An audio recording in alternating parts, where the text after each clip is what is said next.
January 1943. The North African air is cold before dawn. Dust clings to boots and greatcoats. Somewhere beyond the low hills, the guns have fallen silent. German officers move slowly through a captured supply depot. Not a battlefield, not a trench, a warehouse.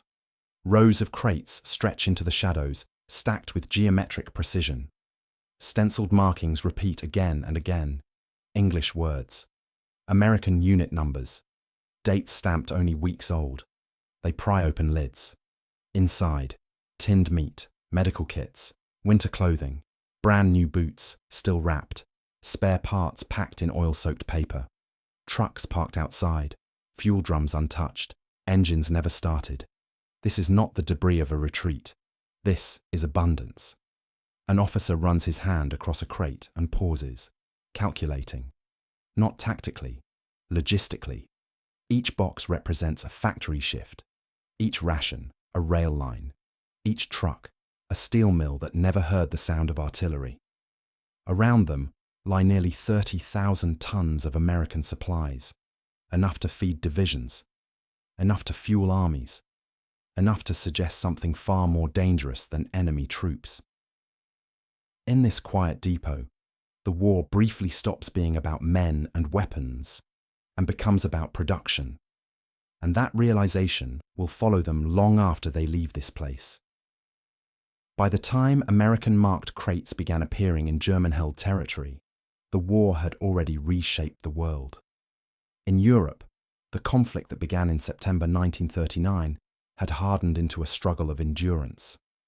Germany had conquered swiftly in the early years, relying on speed, concentration, and operational daring. Blitzkrieg was not only a tactical doctrine, it was a logistical assumption. Wars, German planners believed, would be decided quickly before industrial imbalance could matter. That assumption shaped everything. German supply systems were designed for short campaigns. Rail lines pushed forward behind advancing armies. Ammunition and fuel were calculated tightly. There was little margin for excess.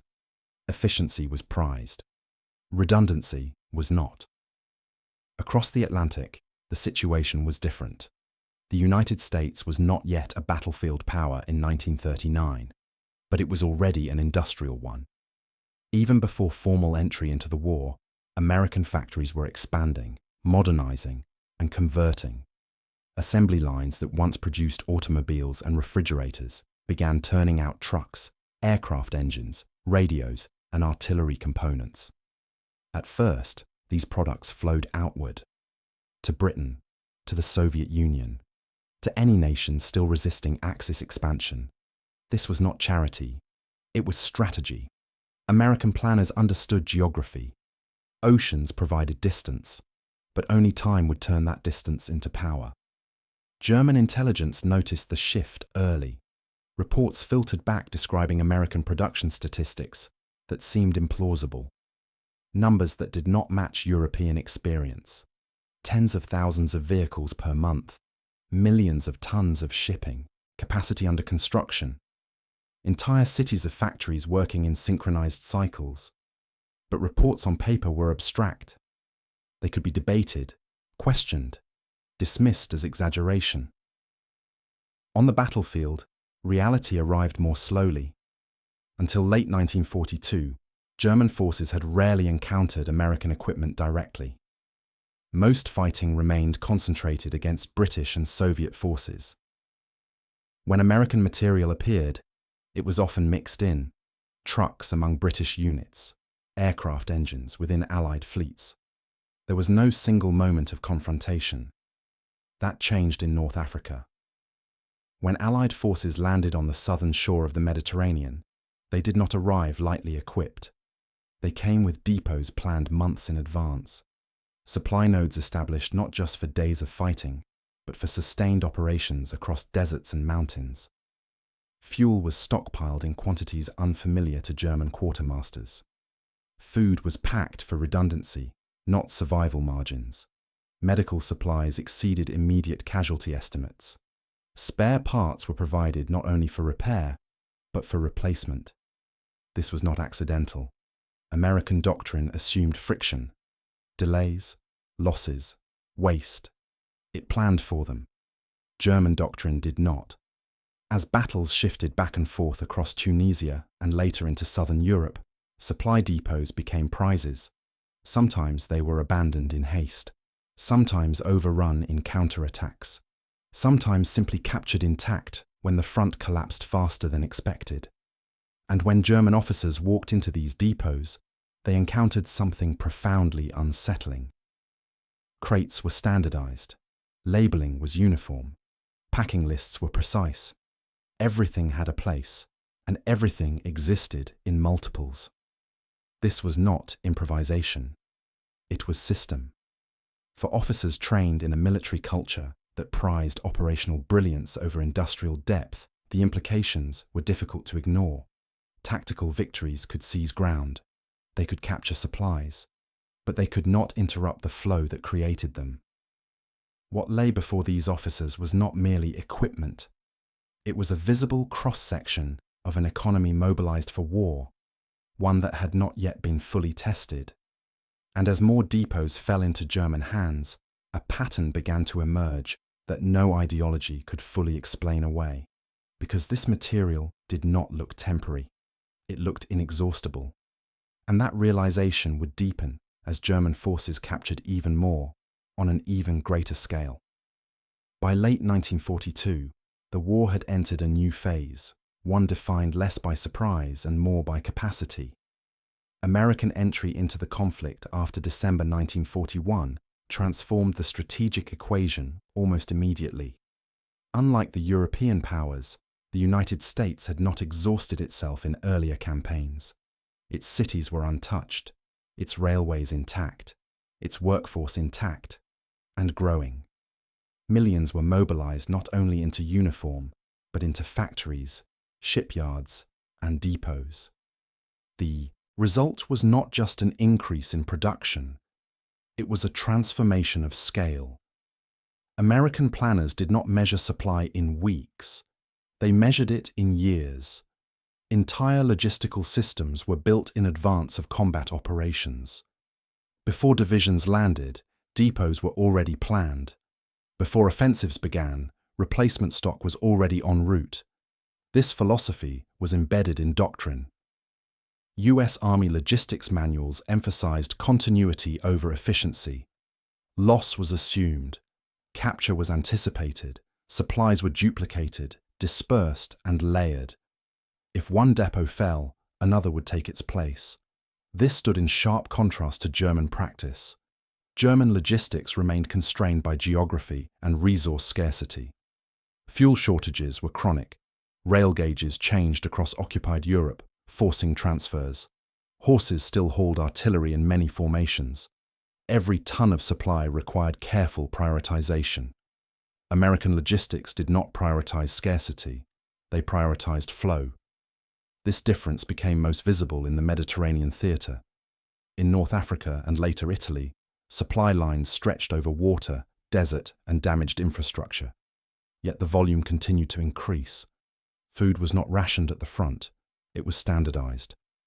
Soldiers received consistent caloric intake regardless of terrain. Fuel was delivered in pre-packaged containers designed for rapid handling. Ammunition came not only in combat loads, but in reserve quantities calculated for prolonged engagement. Vehicles were especially revealing.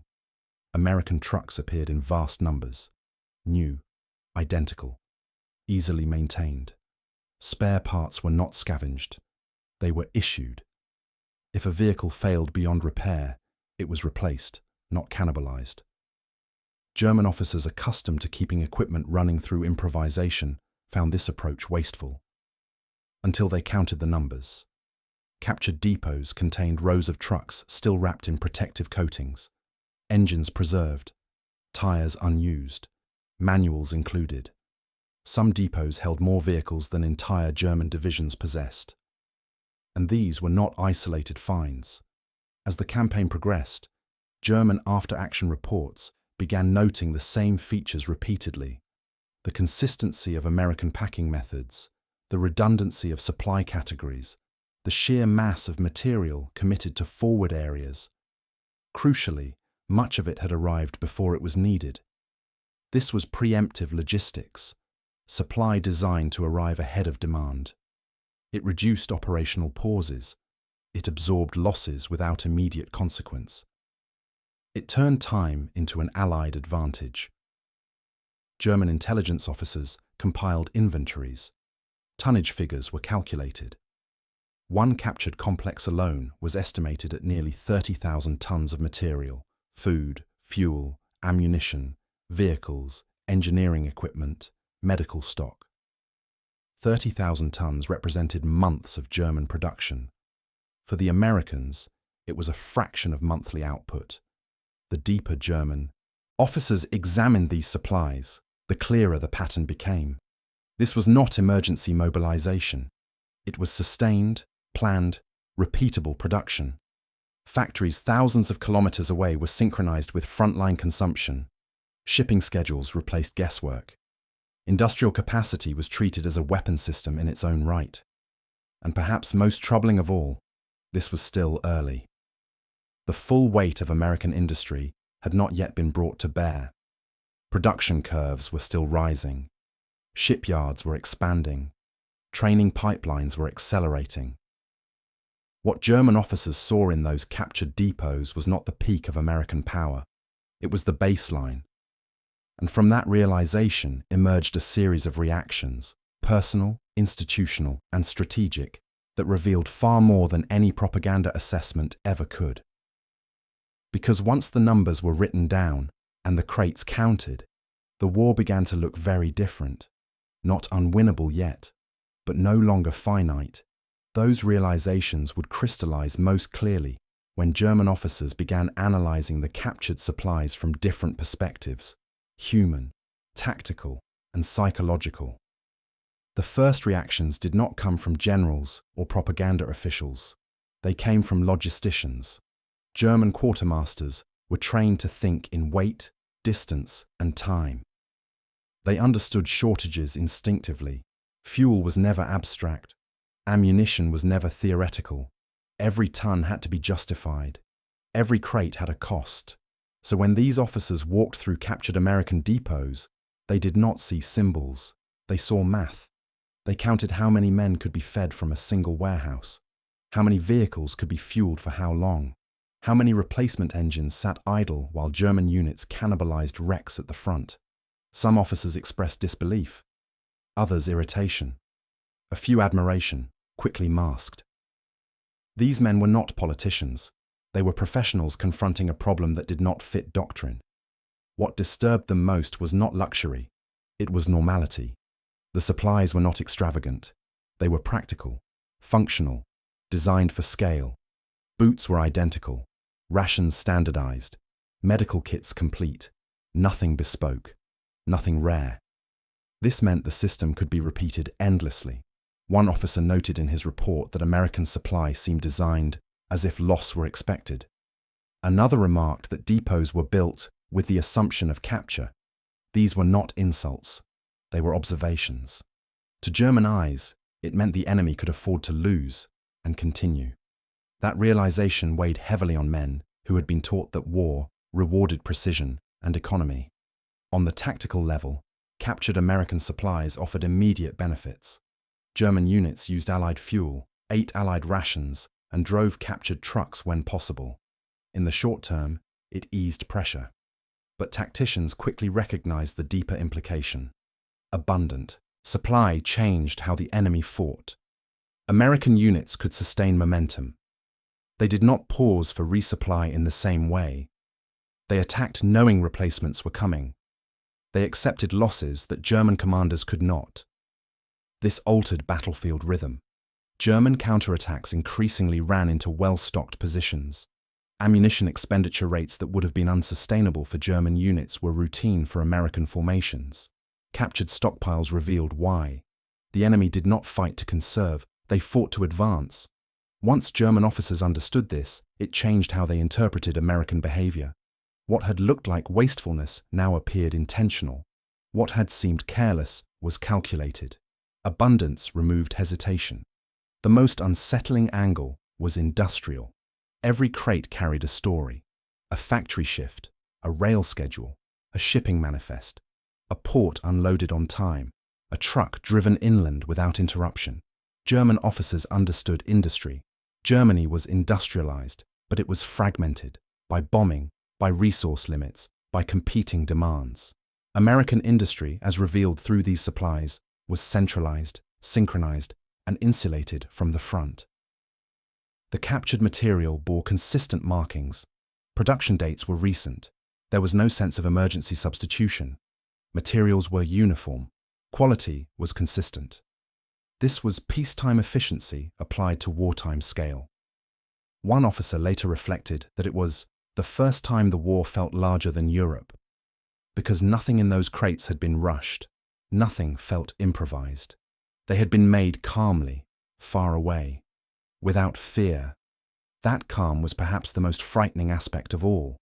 And as these observations accumulated, from depots, reports, and direct experience, they began moving upward through the chain of command, reaching those tasked with interpreting what it all meant. Because the question was no longer how to use captured American supplies. It was how to fight an enemy who could replace them faster than they could be captured. When field reports reached higher headquarters, they were stripped of emotion and reduced to figures, tonnage, categories, estimates. Yet even in this neutral language, the implications were unmistakable. German intelligence officers compiled assessments based on captured depots across multiple theaters: North Africa, southern Italy, Western Europe after 1944. The pattern held everywhere. American supplies appeared in volumes disproportionate to the size of the forces engaged. This was not merely reinforcement, it was overmatch. Some reports were quietly sidelined, others annotated with cautious language. There was an institutional reluctance to confront conclusions that contradicted ideological assumptions. The belief that the enemy was decadent, inefficient, or incapable of sustained effort lingered. But numbers are difficult to argue with. When repeated captures yielded similar results, fresh equipment, identical packing, surplus capacity, the data began to outweigh doctrine. American supply was not peaking, it was scaling. And German planners understood what scaling meant in a long war. At the leadership level, awareness did not immediately translate into solutions. Senior commanders could recognize the problem without being able to solve it. Germany could not suddenly produce more oil. It could not secure new raw materials. It could not move factories beyond bomber range. The captured American supplies made this painfully clear. They were not the result of tactical brilliance. They were the product of uncontested industrial depth. Some German leaders acknowledged this privately. In memoranda and post-war recollections, references appear to the American production miracle and an economy organized entirely for war. Yet acknowledgement did not equal adaptation. German strategy remained focused on operational outcomes, destroying divisions, holding terrain, forcing negotiations. But the enemy's true center of gravity lay elsewhere. It lay in factories no bombers had yet reached in sufficient numbers. There was also a moral dimension, though it was rarely discussed openly. Captured American supplies often exceeded immediate military necessity. Medical equipment outpaced casualty rates. Food stocks allowed consistent nutrition. Winter clothing arrived ahead of seasonal need. This suggested a view of soldiers not as expendable, but as assets to be maintained. For German officers accustomed to shortages and sacrifice, this was disquieting. It implied a society willing and able to sustain human cost indefinitely, without visible strain. The war, in American terms, was not about endurance at the front. It was about endurance at home. That distinction mattered, because it meant the battlefield was no longer the decisive arena. Victory would not go to the side that fought hardest in a given month, but to the side whose society could continue longest without collapse. Captured supplies made that truth visible, not in speeches, in crates. And once that understanding took hold, it changed how the war was perceived, particularly when German officers began to realize that these supplies represented only a fraction of what was coming. The turning point would arrive not with a single battle, but with the cumulative weight of realization. When the scale of American industry ceased to be theoretical and became unavoidable. That moment would define the war's true trajectory. The turning point did not arrive with an explosion. It arrived with inventories. By early 1943, German officers were no longer encountering isolated caches. They were encountering systems, entire logistical networks laid bare by retreat, capture, or collapse. Nowhere was this clearer than in North Africa and southern Italy, where rapidly shifting fronts exposed Allied rear areas before they could be evacuated. One captured depot outside Tunis contained enough fuel to sustain armoured formations for weeks. Another held medical supplies sufficient for an entire corps. Others stored artillery ammunition stacked by caliber and usage rate, each category labelled, counted, and duplicated elsewhere. German engineers catalogued what they found. The process was methodical. They listed vehicle types, fuel grades, ration contents, replacement cycles, packaging density. Even the spacing of crates revealed planning assumptions. What emerged was not chaos. It was foresight. The total captured tonnage from several depots reached an estimated 30,000 tons. This figure was not symbolic. It was logistical reality. Material already delivered across oceans, unloaded, transported inland, and staged for use. German officers compared the figure to their own capacity. 30,000 tons represented an enormous burden on German railways. It meant thousands of railcars. It meant prioritization decisions. It meant months of effort. For the Americans, it was one node among many. That realization marked the shift. Because until this moment, American industrial power had been discussed in abstractions, charts, forecasts, intelligence summaries. Here, it was tangible.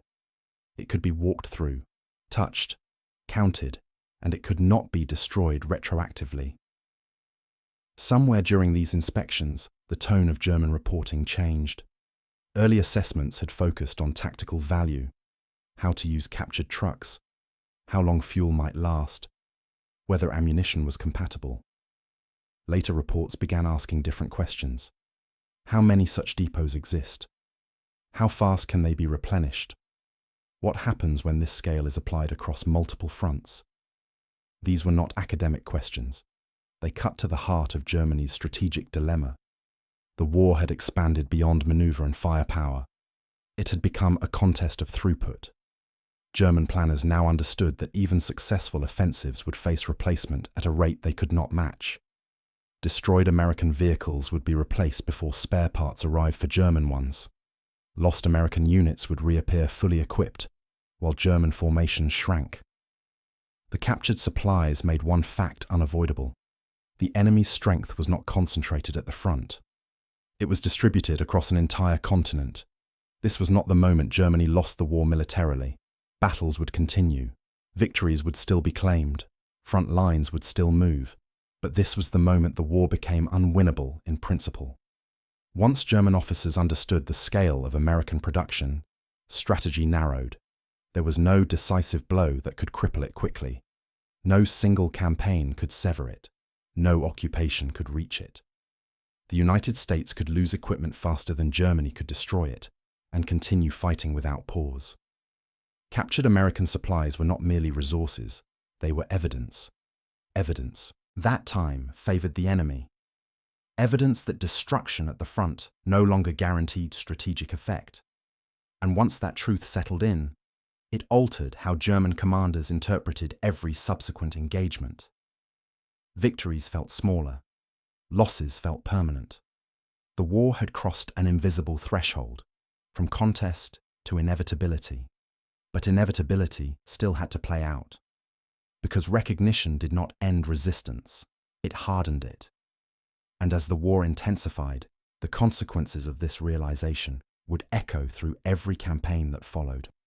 The second part of the climax would come when this understanding filtered beyond officers and reports into decisions, morale, and the final shape of German strategy itself.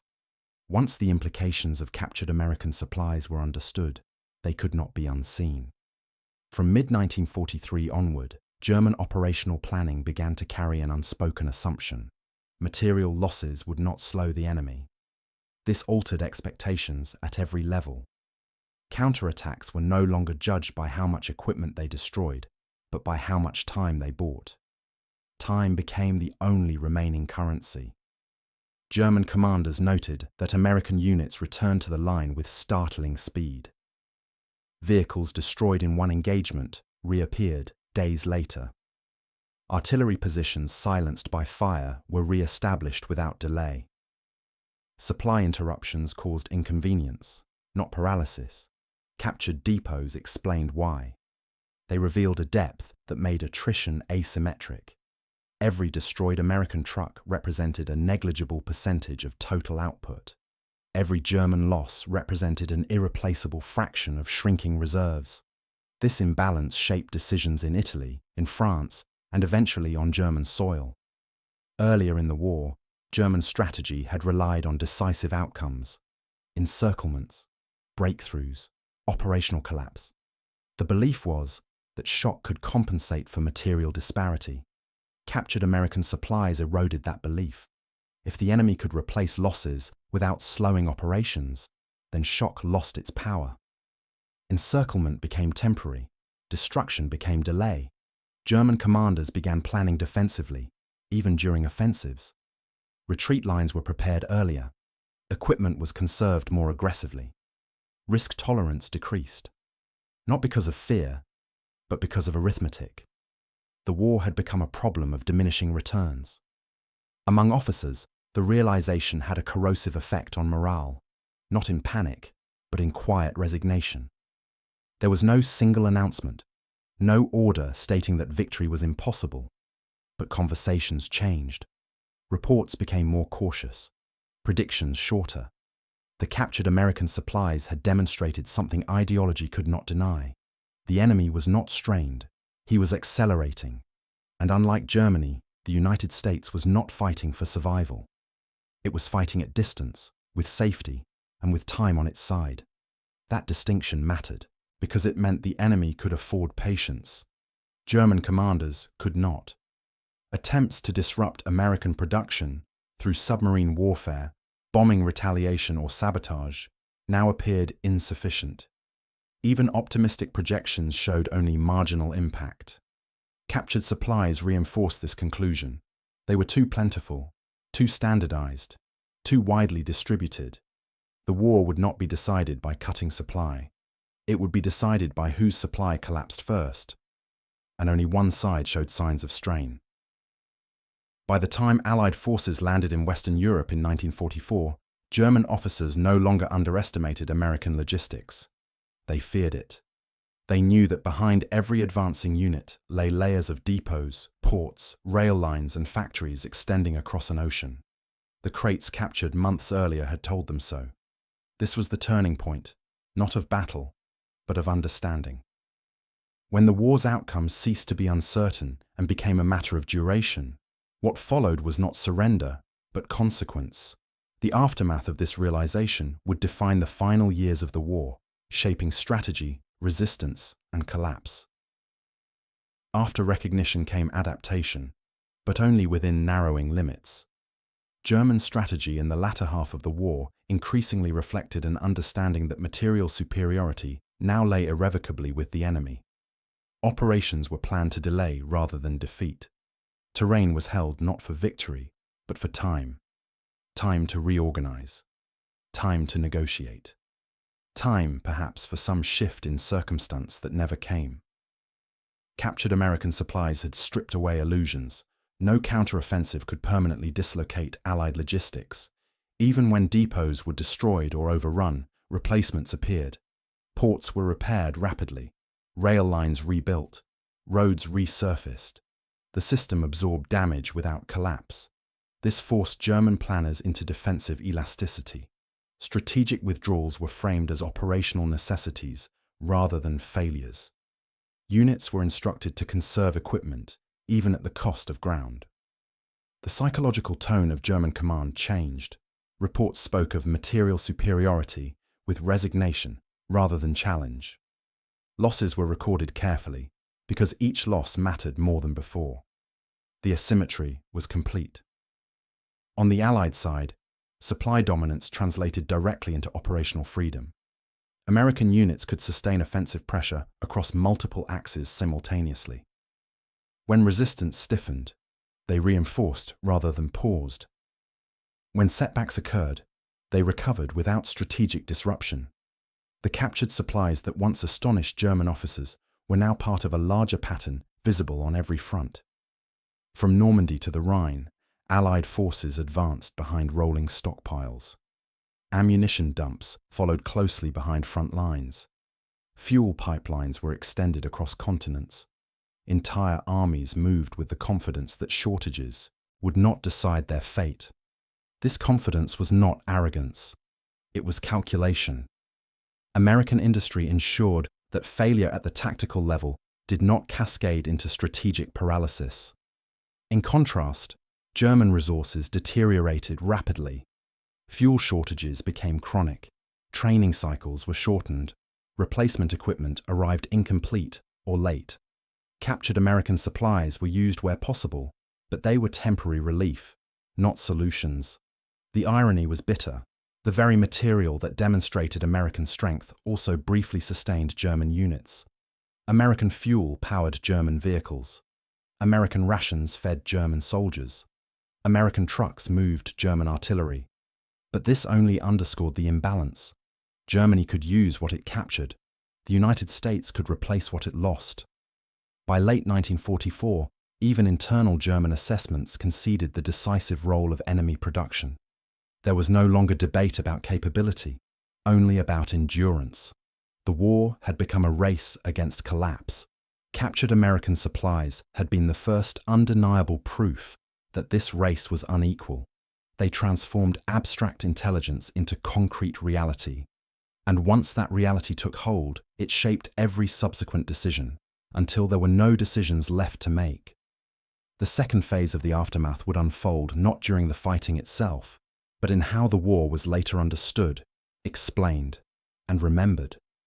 Because after the guns fell silent, German officers would reflect on what those crates had truly represented.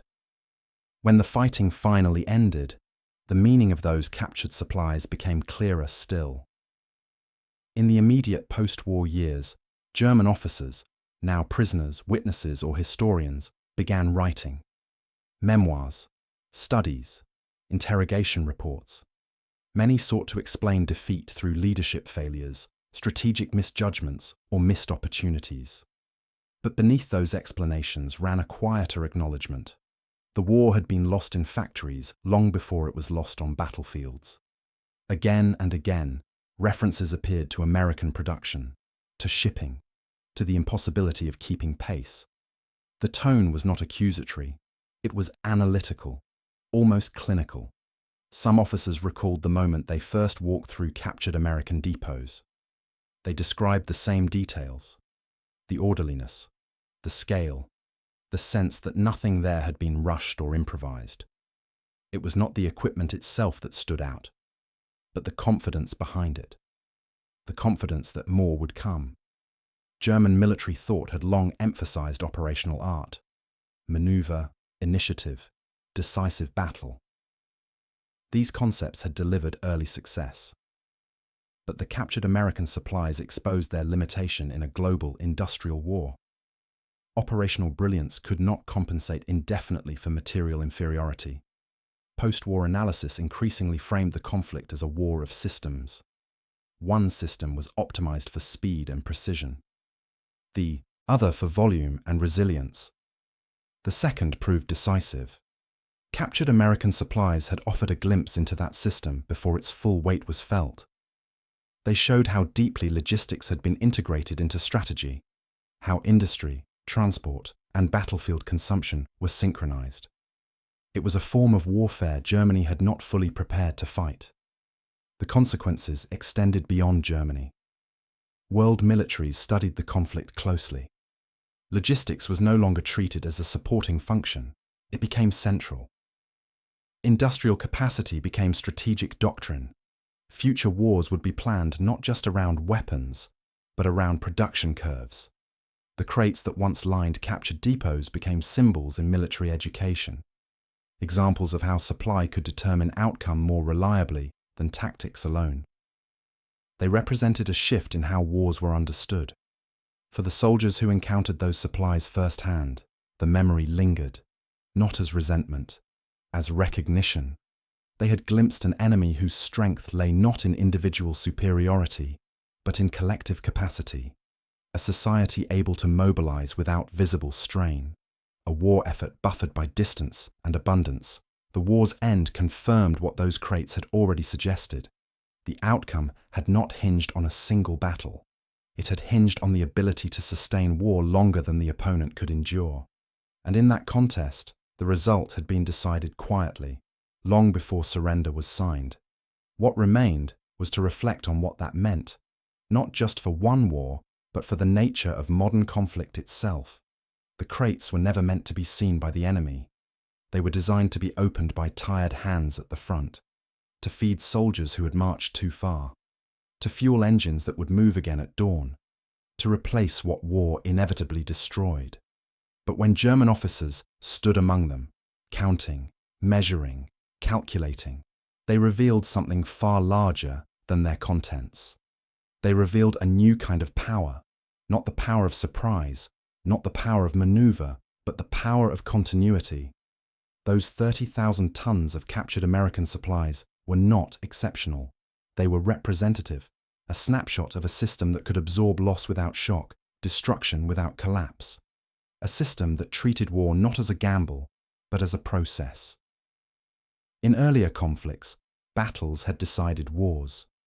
In this one, battles only revealed trajectories already set in motion. The officers who recognized this did not always speak of it openly, but they understood. They had seen the future of warfare laid out in wood and steel and paper labels. Modern war would belong to those who could produce, transport, and replace, relentlessly, predictably, and at scale. Victory would favor not only courage or skill, but organization. Not only leadership at the front, but stability at home. The crates disappeared, the depots were emptied, the war moved on. But the lesson remained. Because in that quiet moment, standing inside a captured warehouse, the outcome of the war had already been written. Not in orders, not in speeches, but in supply.